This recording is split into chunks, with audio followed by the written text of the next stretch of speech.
आज मु आपण मानक सह शेयर करी मो लाइफ अपडेट। तो आपण मैंने जानते कि नहीं मु जानी हेले मु ना मो रूम चेंज कर देछि।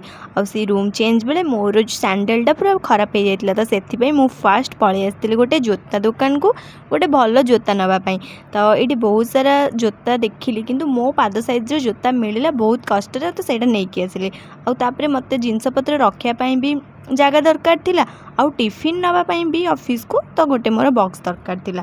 सेतिपई मु जाइथिली आउ गोटे शॉप को सेठी बहुत वेराइटी रो जिंस थिला से सब देखिली। ता सहित टिके टेडी देखि देइथिली किंतु टेडी मु किछि भी आनि नथिली जहाँ दरकार थिला सेटा नै आस्तिली। आउ तापरे टिके एठी मु मोमो खाइ देइथिली। तापरे मन भरि नथिला बोली आउ गोटे शॉप को जाइथिलु बहुत सारा जिंस देखिथिलु।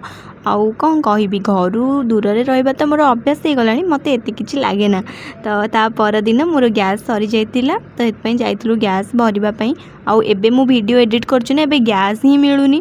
तो आपण मानक आडे गैस मिलुची कि नहीं मते कमेंट सेक्शन ले निहाती जणैबे। जल्दी आसिके मु मोर ब्रेकफास्ट करिकी ऑफिस पई एठी मु मोर लंच प्रिपरेशन करूथिली किंतु बहुत लेट मोर हो जाइतिला काहेकि मते गैस भरिबा को जिबाउ थिला।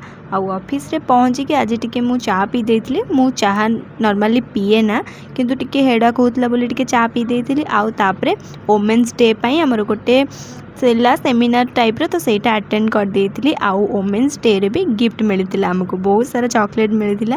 तो सेटा मु एठी टिके शूट कर दउथिली। ता सहित डेल मिल्क भी मिलितिला यार फैमिली पैक भी मिलितिला। आउ जेहेतु मु टिफिन सेठी देखिथिली मते पसंद आसी नथला तो सेति पई मु एटा ऑर्डर कर देइथिली। यहाँ आसबार लेट होता बोली मुझे पलैली देखापी आउ आसिकी देखिली टिफिनटा ठीक ठाक लगिला मते तो से यहाँ ही मुझे रखीदे। आपण मैंने यहाँ देखूँ आपन को भल लगुच कि नहीं।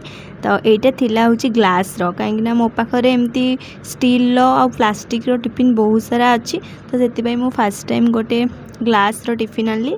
बहुत दिन हम मु वीडियो किसी करें जहाँ भी टिके वीडियो कर शूट करें एडिट करने को मत टाइम मिलूला। यहाँ बहुत दिन पर मुझे एडिट कर वीडियो केमती लगे मत निहाती जनइबे।